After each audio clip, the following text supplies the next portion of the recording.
Hands off. Corey Long. Hands off. Hands off. Corey Long. Corey Long. Hands off. Hands off. Corey Long. Corey Long. Hands off. Hands off. Corey Long. Corey Long.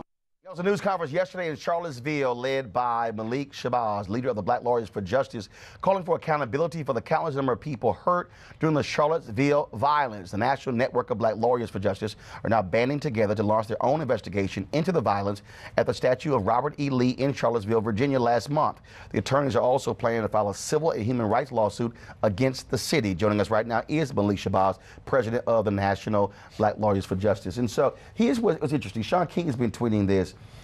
And a few people have been arrested, a few people. Yes. But it took forever.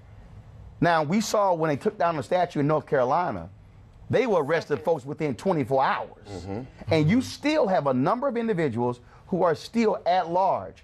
I'm trying to figure out, why aren't their photos plastered in post offices and all over the place if they're being wanted for beating a black man and committing violence against others? It is because Donald Trump's Justice Department and Mr. Sessions have no genuine interest in really going after and prosecuting and holding accountable white supremacists, Klan members, and Nazis, many of whom beat our people savagely and killed a woman at the Unite the Right rally on August 12th in Charlottesville, Virginia. That is not their policy and it's not their intention to prosecute them. And in fact, Mr. Trump is the father of this white supremacist growing movement around America. He is like a messiah to that particular movement.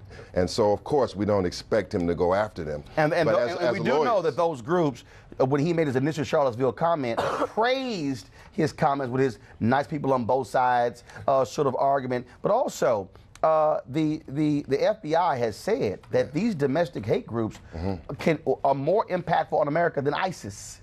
Yes, well, and it's very interesting how when a white supremacist drives a vehicle and kills someone and injures many, it is not characterized as a terrorist act. There's no terrorist investigation, no mention of terrorism at all. As long as you're a Muslim, you can be considered a terrorist. You and your group have also been collecting photos. Y'all, pulled together about 100+ photos that people shot of each individuals out there committing these acts? We have extensive investigation going. I want to thank Shaun King, because Shaun King has given us the evidence of and some information on many of those that Black Lawyers for Justice is going after on a civil level. We want to hold the white supremacist individual accountable in court for what they have done. If we can, we want to go after their bank accounts, we want to go after their jobs, we want to go after their houses and homes of the individuals and the white supremacist organizations.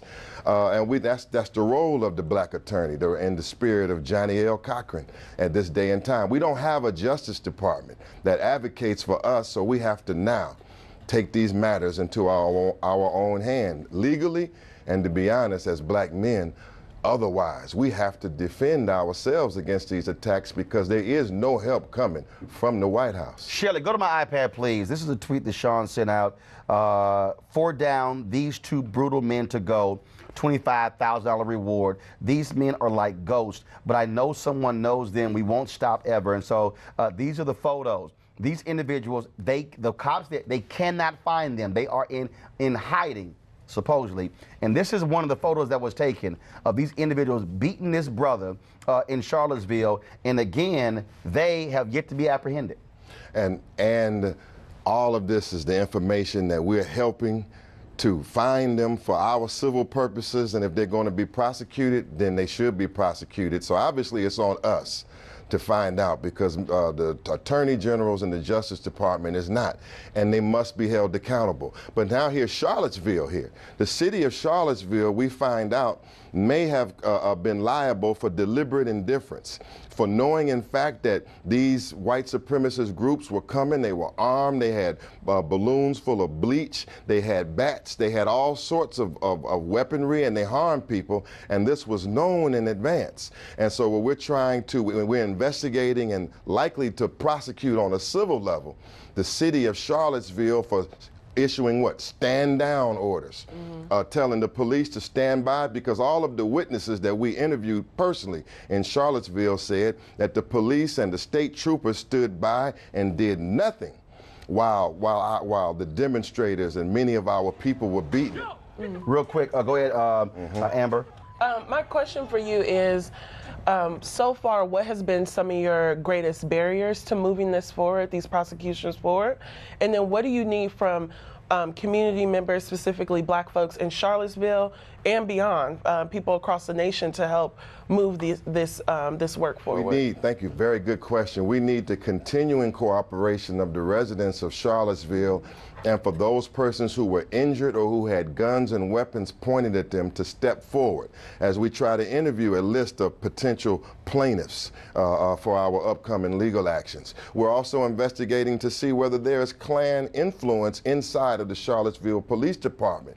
And there is, because this is not something, as the mayor of Charlottesville said, that comes from the outside. I have a letter here About 20 seconds. that is purported to be from the organizer of the Unite the Right rally. And his letter states that they dealt with the police and the city, but then in the last couple of weeks, the city abandoned everything. So there's more than meets the eye here. The city may be liable. The city did not do its job. Got it. The neo-Nazis and the white supremacists must be held accountable, and we have to legally attack this, and as men, we have to take a strong stand in self-defense if we're going to make it through this critical time. Malik, we appreciate it. Thanks a lot. Thank you so much. Weekdays on TV One. I will never lie to you. Oh, my God. Roland Martin. He doesn't want to talk to us. He wants to ignore us. Uncensored. Hell no. That ain't gonna cut it, boo. Unapologetic. No, that is fundamentally false. You are wrong. Unfiltered. He wants an America where we all look alike. He ain't talking about black people. Unrelenting. You better go work out, because you got a fight on your hands. NewsOne Now with Roland Martin. Weekdays at 7 a.m. on TV One.